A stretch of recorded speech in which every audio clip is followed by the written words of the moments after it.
बिस्मिल्लाहिर्रहमानिर्रहीम। अस्सलाम वालेकुम जी, कैसे हैं स्टूडेंट्स।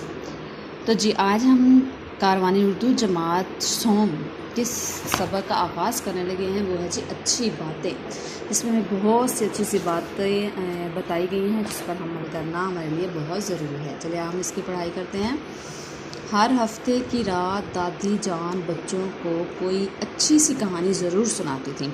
आज भी फातिमा, हसन और आयशा दादी जान से कहानी सुनने की फरमाइश कर रहे थे। दादी जान ने कहा, आज ऐसा करते हैं कि आप तीनों अपनी कोई 3 अच्छी बातें बताएं जिन पर आप अमल करते हैं।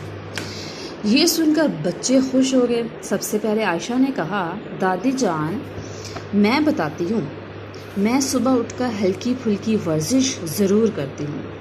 नंबर 2, सुबह नाश्ता अच्छी तरह करती हूँ ताकि दिल लगाकर पढ़ सकूँ। नंबर 3, पानी हमेशा बैठकर और 3 सांसों में पीती हूँ। दादी जान ने कहा, शाबाश, ये तीनों बहुत अच्छी बातें हैं। अब हसन बोले, मैं रात को सोने से पहले अपना बस्ता दुरुस्त करता हूँ और ज़रूरत की सब चीज़ें मसलन पेंसिल, रबर, पेंसिल तराश और कापियाँ वगैरह देख लेता हूँ ताकि स्कूल में कोई परेशानी ना हो।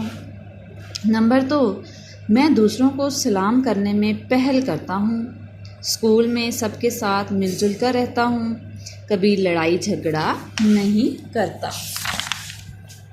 दादी जान बोली, वाह भाई, ये तीनों बातें भी बहुत अच्छी हैं।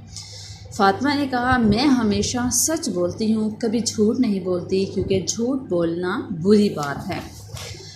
नंबर 2 उसने कहा, मैं स्कूल से घर आते ही अपना लिबास तब्दील करती हूँ। लिबास गंदा हो जाए तो अम्मी को रोज़ धोना पड़ता है। नंबर 3, मैं घर के कामों में अम्मी का हाथ भी बढ़ाती हूँ। दादी जान ने खुश होकर कहा, जीते रहो मेरे बच्चों, तुम सब ने अच्छी अच्छी बातें बताई हैं। अगर सारे बच्चे ऐसी अच्छी बातों पर अमल करेंगे तो हमारा मुल्क बहुत तरक्की कर सकता है इंशाअल्लाह। तो बच्चों, आपने भी इन सब बातों पर अमल करना है और इसकी पढ़ाई करनी है ताकि आपको ये सारी बातें ज़हन नशीन हो जाए, ताकि आप इन पर अमल कर सकें। इसी के साथ अपना बहुत सा ख्याल रखिएगा। अल्लाह हाफिज़।